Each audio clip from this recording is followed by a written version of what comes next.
और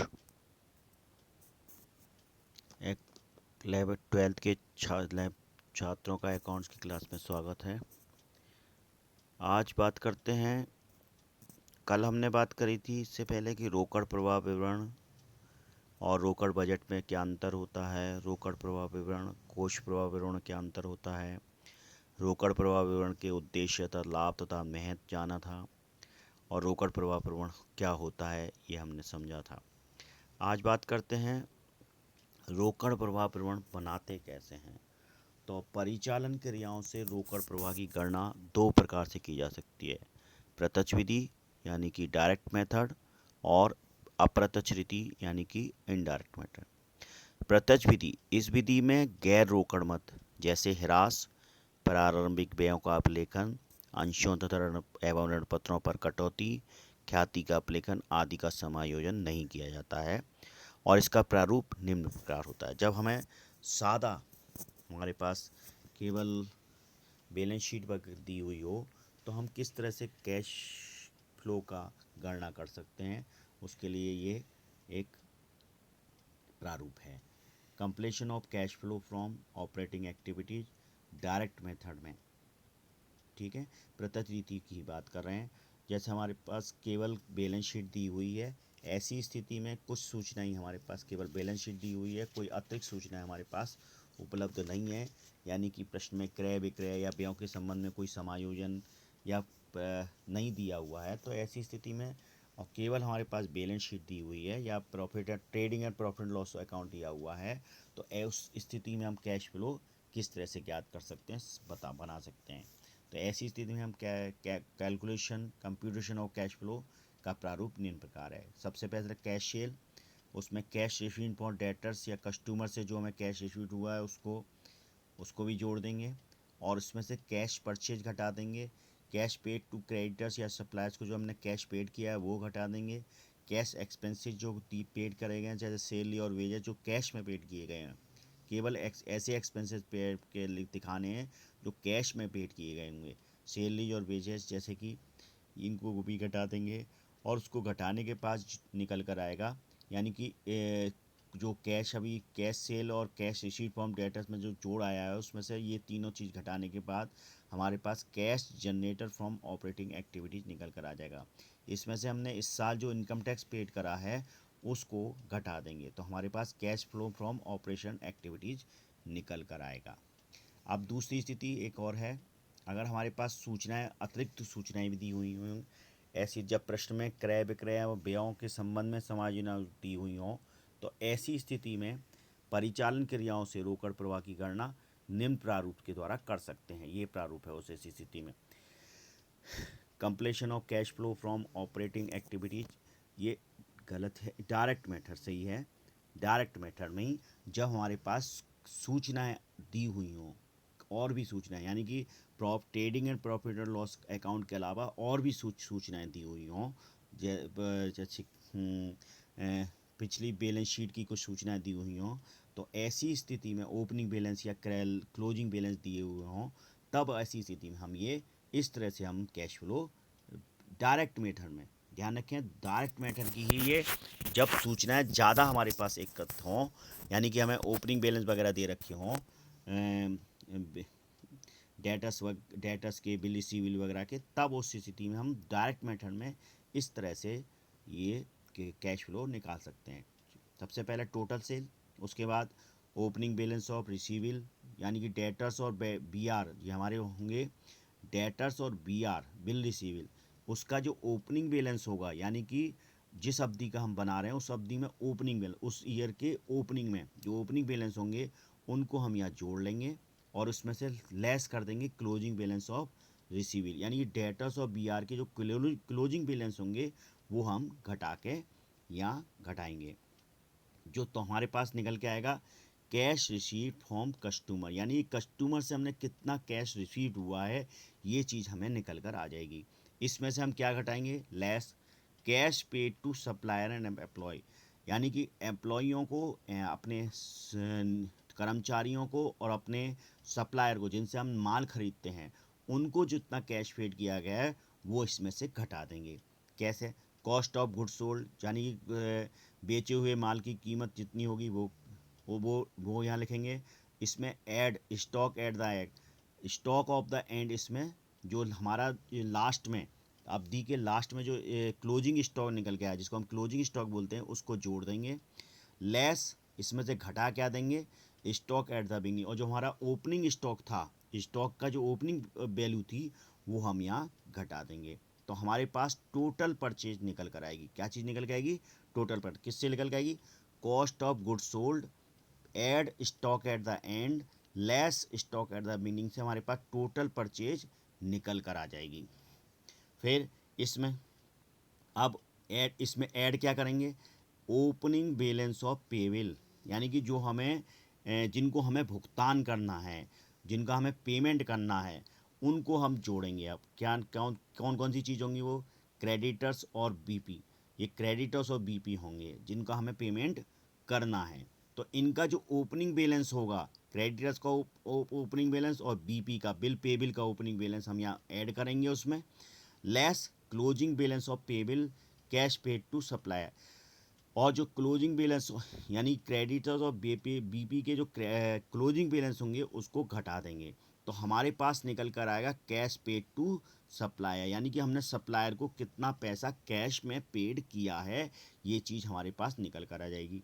इसमें हम क्या जोड़ेंगे, कैश ऑपरेटिंग एक्सपेंसेस, यानी कि ऑपरेटिंग परिचालन से जो संबंधित क्रियाएं करी हैं हमने, बिजनेस का जो परिचालन किया है उसमें जो कैश खर्चे यानी कि नकद के खर्चे हैं वो हम यहाँ ऐड कर लेंगे। जब ऐड करने के बाद cash generated from operating activities, इसके हमारे पास निकल कर आएगा कैश जनरेटेड, यानी कैश जो हमें प्राप्त हुआ फ्रॉम ऑपरेटिंग यानी परिचालन से जो हमें कैश की प्राप्ति हुई वो चीज़ हमारे यहाँ निकल कर आएगी। और इसमें से हम इनकम टैक्स जो पूरे साल में हमने इनकम टैक्स पेड करा है उसको यहाँ घटा देंगे। तो जो घटाने के बाद जो बचेगा वो कल बचेगा cash flow from operating activities, उसी अमाउंट को हम कहेंगे cash flow from operating activities. इस तरह से हम डायरेक्ट मेथड के द्वारा ये कैश फ्लो ज्ञात कर सकते हैं। अब एक एग्जाम्पल करके देखते हैं, उससे थोड़ा हम आसानी से समझ सकते हैं। देख लिए, निम्नलिखित सूचनाओं से प्रत्यक्ष सूची का प्रयोग करते हुए परिचालन क्रियाओं से रोकड़ प्रवाह का ज्ञात करना है, रोकड़ प्रवाह बनाना है। Calculate cash flow from operating activities by using direct method from the following. हमारे पास ट्रेडिंग एंड प्रॉफिट और लॉस अकाउंट दिया हुआ है। अगर केवल ट्रेडिंग एंड प्रॉफिट और लॉस अकाउंट दिया हो तो हम इस विधि से निकाल लेंगे, केवल ये विधि निकालेंगे। लेकिन हमारे इस एग्जाम्पल में क्या हुआ है, हमें trading and profit loss account भी दिया हुआ है और कुछ अतिरिक्त सूचनाएं भी दी हुई, यानी कि देनदारों की, लेनदारों की, स्टॉक की, प्राप्त विपद, अदत वेतन, पूर्वदत्त विवरण के ओपनिंग बैलेंस और क्लोजिंग बैलेंस में भी इसमें इस क्वेश्चन में दिए हुए हैं। इसलिए हम ये दूसरा वाला प्रारूप का प्रयोग करके कैश फ्लो ज्ञात करेंगे, ये वाला कैश प्रयोग करके ज्ञात करेंगे। देखिए किस तरह से ज्ञात करेंगे। Trading and profit loss account दिया हुआ है for the year end 31/3/2022, sale दे रखी है 2,40,000, कॉस्ट ऑफ गुड्स सोल्ड दे रखी है यानी कि परचेज दे रखी है 2 लाख की, ग्रॉस प्रॉफिट 40,000 का, ग्रॉस प्रॉफिट में से खर्चे दे रखे हैं to salaries, to insurance premium, to depreciation, to net profits carry down, 25,000 रुपये का नेट प्रॉफिट है इसमें। एडिशनल इन्फॉर्मेशन दे रखी है, देनदार के ओपनिंग बैलेंस 12,000 था जो अब 31/3/2022 में क्लोजिंग बैलेंस 15,000 है। लेनदार का opening balance 6,000, 4,000 closing balance. Stock opening balance था 15,000 का जो अब 20,000 का होकर रह गया है। प्राप्य पत्र बिल रिसीविल 8,000 के थे जो अब 31/3/2022 के 5,000 के रह गए। अदत वेतन 2,000 रुपये का था, यानी कि पिछले साल 2,000 रुपये का अदत वेतन था जो 2021 में अदत वेतन 3,000 का है। पूर्वदत्त बीमा में 2,000 रुपये 2020 में है 2,000 रुपये, और 31 में दे रख अदत पूर्वदत्त बीमा है 2,000 रुपये का। यहाँ देखिएगा एक ये डेप्रीशिएशन की जो रकम आ रही है 3,000 रुपये, इसकी डायरेक्ट में मेथड में इसकी एंट्री नहीं दिखाते, इसको कैश फ्लो में नहीं दिखाते हैं। ये ध्यान रखने के लिए है। अब देखिए किस तरह से completion of cash flow from operating activity. Total sale कितनी थी हमारी? 2,40,000 की, हमने यहाँ दिखा दी total sale. Add opening balance और डेटर्स एंड बी आर का और डेटर्स का हमने ओपनिंग बैलेंस देखो दे दिए गया। देनदार का ओपनिंग बैलेंस 12,000 का था और प्राप्त विपत्र का 8,000, तो 12 और 8 20,000 रुपये यहाँ हमने जोड़ दिए। फिर इसके बाद less closing balance of debtors and ब्रेडर। बी आर का और डेटर्स का क्लोजिंग बैलेंस कितना है? 15,000 का और प्राप्त विपत्र का 5,000 का। यही हमने यहाँ पर ये करा, लेस क्लोजिंग बैलेंस और debtors and B R 15,000 plus 5,000 20,000, यानी कि 20,000 ही जोड़े और 20,000 ही घट गए, तो 2,40,000 रुपये ही ये क्या चीज़ निकल के आई? कैश रिसीव फ्रॉम कस्टमर्स, यानी कि कस्टमर से जो हमें कैश रिसीव हुआ है वो ये यहाँ पर 2,40,000 रुपये निकल के आया। अब बात करते हैं आगे, cash paid to supplier and employ, यानी कि कैश सप्लायर को जो कैश पेड किया है और एम्प्लॉइयों को जो कैश पेड किया गया है, अब उसकी गणना करते हैं, वो इसमें से घटा देंगे। देखिए, तो कॉस्ट ऑफ गुड्स सोल्ड हमने यहाँ देखा था, देखिए ये कॉस्ट ऑफ गुड्स सोल्ड दिखाया, कॉस्ट ऑफ गुड्स सोल्ड, तो यही कॉस्ट ऑफ गुड हमने यहाँ दे रखा है 2,00,000 रुपये का, 2,00,000 रुपये का हमने यहाँ दिखा दिया, 2,00,000 cost of goods sold. Add stock at the and, तो यहाँ क्लोजिंग स्टॉक को हम ऐड कर देंगे। क्लोजिंग स्टॉक कितना दे रखा है? 20,000 रुपये। 31/3/2021 में ये क्लोजिंग स्टॉक ही तो होगा 20,000 रुपये, तो 20,000 रुपये यहाँ जोड़ दिया। Add stock at the and, closing balance जुड़ गया, क्लोजिंग स्टॉक जुड़ गया। Less stock at the opening, यानी कि ओपनिंग स्टॉक को इसमें से घटा देंगे। ओपनिंग स्टॉक कितना का था? 15,000 रुपये। 31/3/2020 में था ये, यानी कि यही तो ओपनिंग बैलेंस होगा, ओपनिंग स्टॉक होगा। ओपनिंग स्टॉक हमने यहाँ घटा दिया, as stock at the beginning 15,000 रुपये। तो निकल के क्या चीज़ आई? टोटल परचेज हमारी निकल आई 2,05,000 रुपये की। 2,20,000 में 2,00,000 में 20,000 जोड़े, 2,20,000 15,000 घटा दिए, 2,05,000 रुपये गए टोटल परचेज। अब add opening balance of creditors, creditors का कितना ओपनिंग बैलेंस था? देखिए लेनदार का 6,000 रुपये का था, तो 6,000 रुपये यहाँ जुड़ गए, जो ओपनिंग बैलेंस ऑफ क्रेडिटर्स जुड़ गए 6,000 रुपये। Less closing balance of creditors, creditors का क्लोजिंग बैलेंस कितना है? 4,000 रुपये, 4,000 यहाँ जुड़ गए। देखिए, तो इस तरह से निकल कर आ गया। ओपनिंग बैलेंस को हमने यहाँ जोड़ दिया, यानी 2005 में 2,05,000 6 2,11,000 हो गया।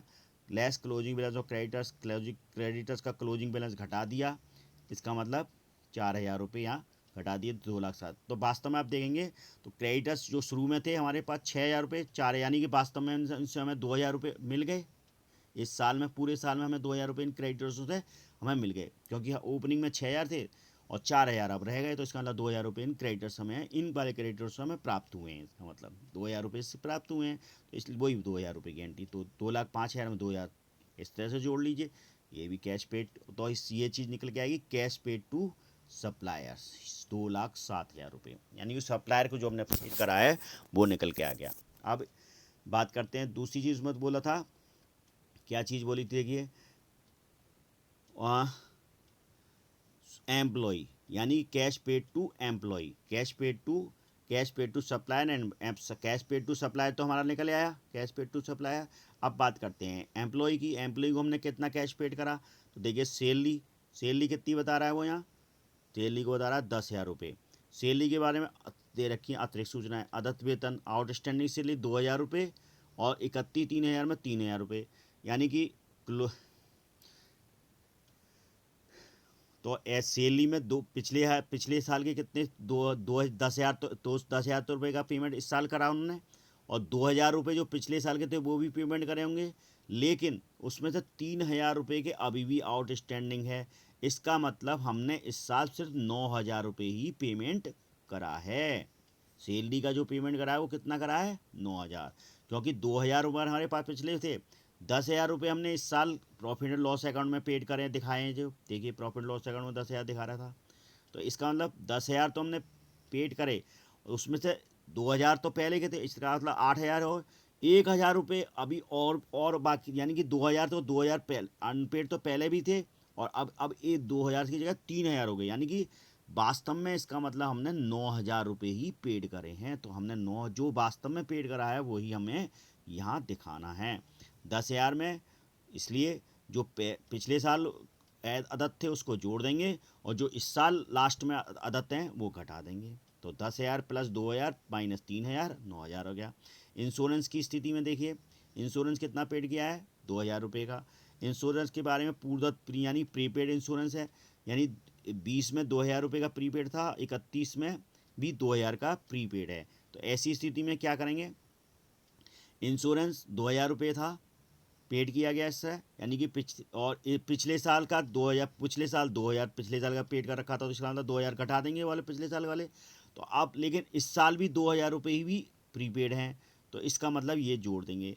तो जो प्रीपेड पिछले साल के थे वो घटा देंगे और जो इस साल प्रीपेड है वो जोड़ देंगे। तो इस तरह से भी हमने केवल 2,000 रुपये का ही पेमेंट इस साल किया है।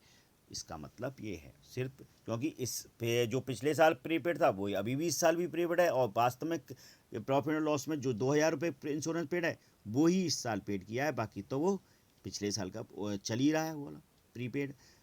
इस साल वो जो प्रीपेड किया वो पिछले साल का प्रीपेड किया, प्रीपेड कर दिया, पेमेंट कर, जो पिछले साल प्रीपेड किया था वो इस साल ड्यू वो कर लिया।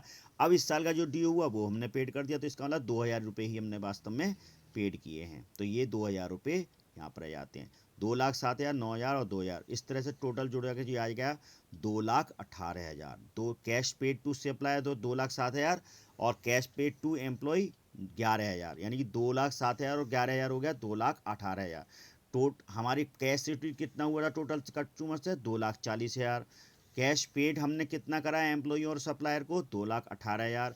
इसका मतलब cash flow from operating activity निकल के आया 22,000, यानी कि हमने इस ऑपरेटिंग एक्टिविटी से कुल टोटल 22,000 रुपये का कैश प्राप्त किया है। यही इसी को कहते हैं कैश फ्लो। इसी तरह से हम कैश फ्लो निकाल सकते हैं, जान सकते हैं। ये हमने देखा भी डायरेक्ट मेथड से किस तरह से निकाल सकते हैं। धन्यवाद, नमस्कार।